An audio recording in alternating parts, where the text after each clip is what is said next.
नमस्कार बच्चों, मैं अर्पिता नायक। आज हम हिंदी में सर्वनाम सीखेंगे। तो बच्चों, आज मैं आपको सर्वनाम समझाऊंगी। सर्वनाम क्या होता है जो आप अपनी पिछली कक्षा में पढ़ते ही आ रहे हैं। आज हम उसे और विस्तार से पढ़ेंगे। बच्चों, आप जानते हो कि सर्वनाम ऐसे शब्दों को कहते हैं जिनका प्रयोग संज्ञा के स्थान पर होता है। मतलब संज्ञा का अर्थ है नाम, सर्व का अर्थ है सब। तो क्या बनता है? सर्वनाम का अर्थ है सबका नाम।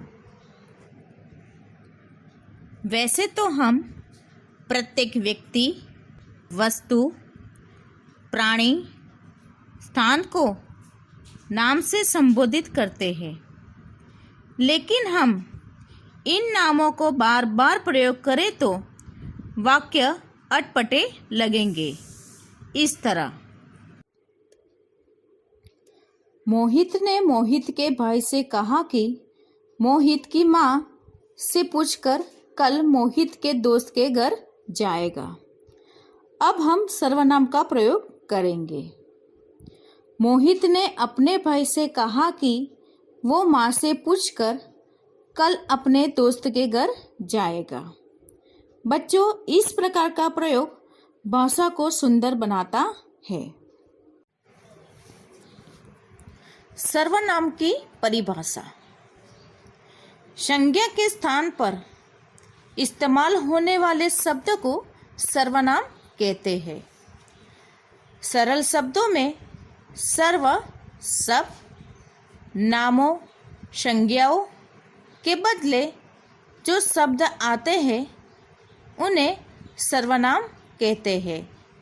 जैसे मैं, तू, वह, आप, कोई, यह, ये, वे, हम, तुम, कुछ, कौन, क्या, जो, सो, उसका आदि। सर्वनाम की आवश्यकता।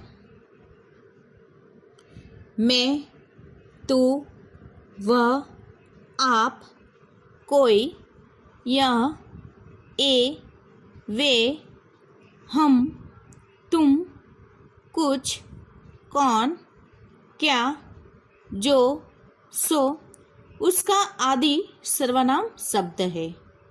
अन्य सर्वनाम शब्द भी इन्हीं शब्दों से बने हैं, जो लिंग, वचन, कारक की दृष्टि से अपना रूप बदलते हैं। संज्ञा के बार बार के प्रयोग से वाक्य का सौंदर्य नष्ट हो जाता है।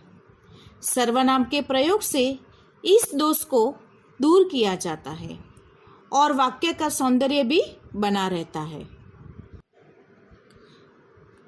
उदाहरण, सीता कल गांव जा रही है। सीता ने अपना सारा सामान बांध लिया है। सीता अपनी बड़ी बहन के साथ जाएगी। सीता ने गांव के बारे में बहुत कुछ सुना है। सीता का बहुत मन था गांव जाने का। इन्हीं उदाहरण में सीता नाम का लगातार उपयोग हुआ है, जो कि काफ़ी अटपटा लग रहा है। साथ ही गांव शब्द की दोहराया गया है। इन शब्दों के स्थान पर सर्वनाम शब्दों का प्रयोग किया जा सकता है, जो सुनने और पढ़ने में सही लगेंगे। जैसे सीता कल गांव जा रही है। उसने अपना सारा सामान बांध लिया है।